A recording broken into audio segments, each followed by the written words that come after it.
Welcome. Hello, everyone. Welcome to this YouTube channel. My name is Kathleen Joan, and I help women from Christian backgrounds reclaim our sacredness through the divine feminine. That is relating to the divine as she or mother or goddess. I am a former Catholic school religion teacher who found the goddess, and she welcomed me to come home to myself as a sacred being made in her image. Okay. So right away, as you're here, you're landing, I want to invite you to consider like what would it really mean? What would change if we as women took seriously the Christian teaching that we are made in the image and likeness of the divine?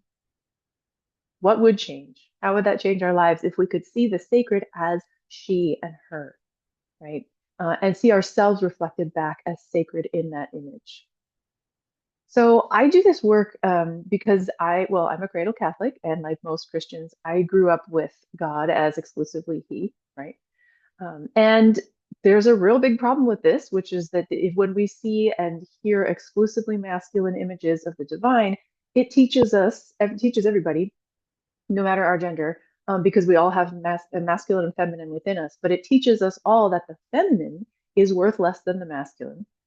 And when we're taught that, when we're taught that the feminine looks less like God, we are less godlike, right? Than the masculine, then the role of men traditionally becomes leadership and authority, and the role of women becomes to submit to that or to submit to external masculine authorities, right? So it's this reinforcing cycle between the images of the divine that we have and then the structures that we create in society. Whatever we worship, whatever we devote ourselves to, we start to value as sacred. And whatever we don't worship, any ways that we don't, things that we don't associate with the divine, right? We forget that that's sacred too. So it's our religious imagination reinforcing and justifying the systems that we have set up in society that value some people over others. So when we start to name an image and reclaim the sacred as feminine, this allows us to shift our imagination. So we start to see her as the sacred she. We start to honor and value the feminine as sacred. Again, we all have masculine and feminine within us. So this isn't purely about people's genders, right? This is about the feminine within us all being reclaimed and valued and honored as beautiful and worthy and sacred and divine. And this is foundational for us to start shifting our societies away from patriarchy and sexism and towards justice and peace. So harmony among ourselves, within our workplaces, our environments, our societies, our churches, our families, right? Creating equality and balance there and creating harmony with Mother Earth as well. We cannot create a society that truly honors women and the feminine within us all while worshiping an all male God. I'm going to say that again because I think it's super important.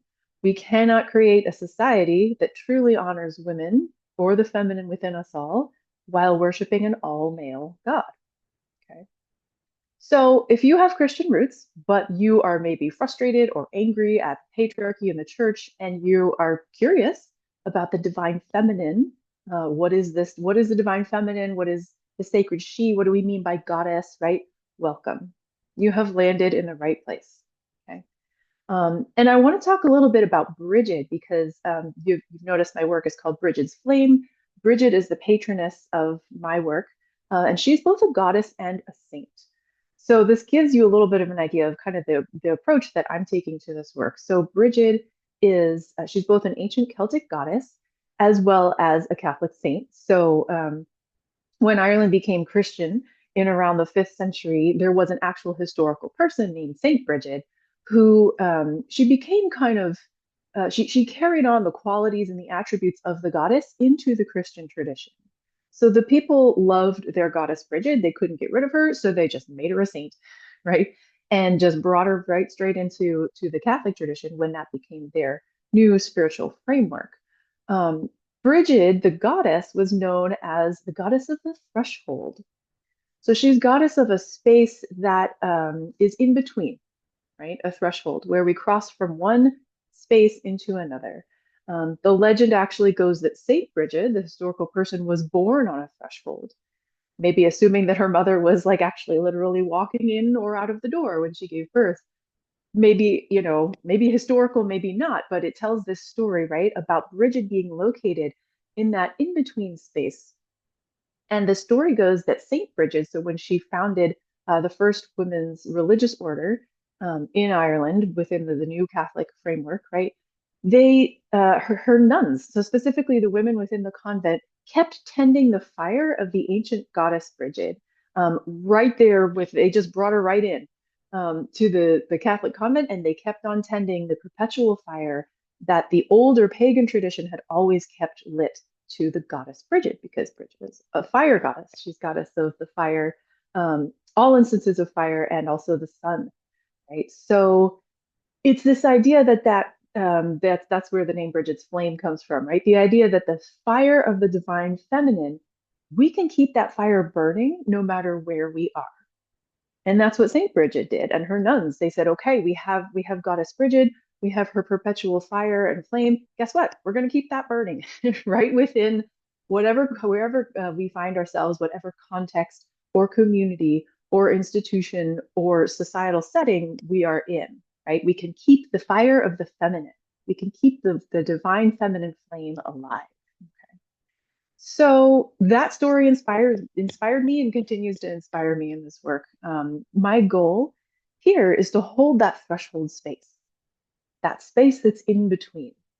Okay, so are you Christian? Did you grow up Christian? Are you maybe still Christian? Are you maybe curious about what's outside of that? Are you pagan? Are you a witch? Do you love the goddess and maybe still feel connected with Jesus or Mother Mary or Mary Magdalene or all of the above?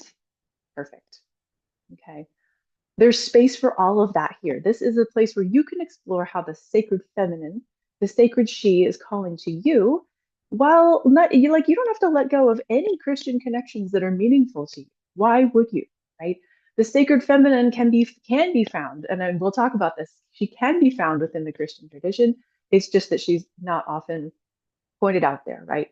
Um, so this is really that threshold. My goal is to hold that threshold space where your Christian connections to, your own roots or your ancestry or your religious history are welcome. And this is freedom to explore, right? That space where you get to venture out into maybe something that feels a little bit like the wild woods of the divine feminine, um, in a safe and supportive community. So that is my goal, and everything that I do. And this is a place where you can explore all of these ideas. Um, so welcome again. Thank you for listening. If this resonates with you, please hit like and subscribe to this channel. And you can always check out my current offerings at brigidsflame.org, and that is linked below. So thank you so much for being here. Please introduce yourself in the comments. I'd love to say hi. All right. Thank you so much. See you in the comments.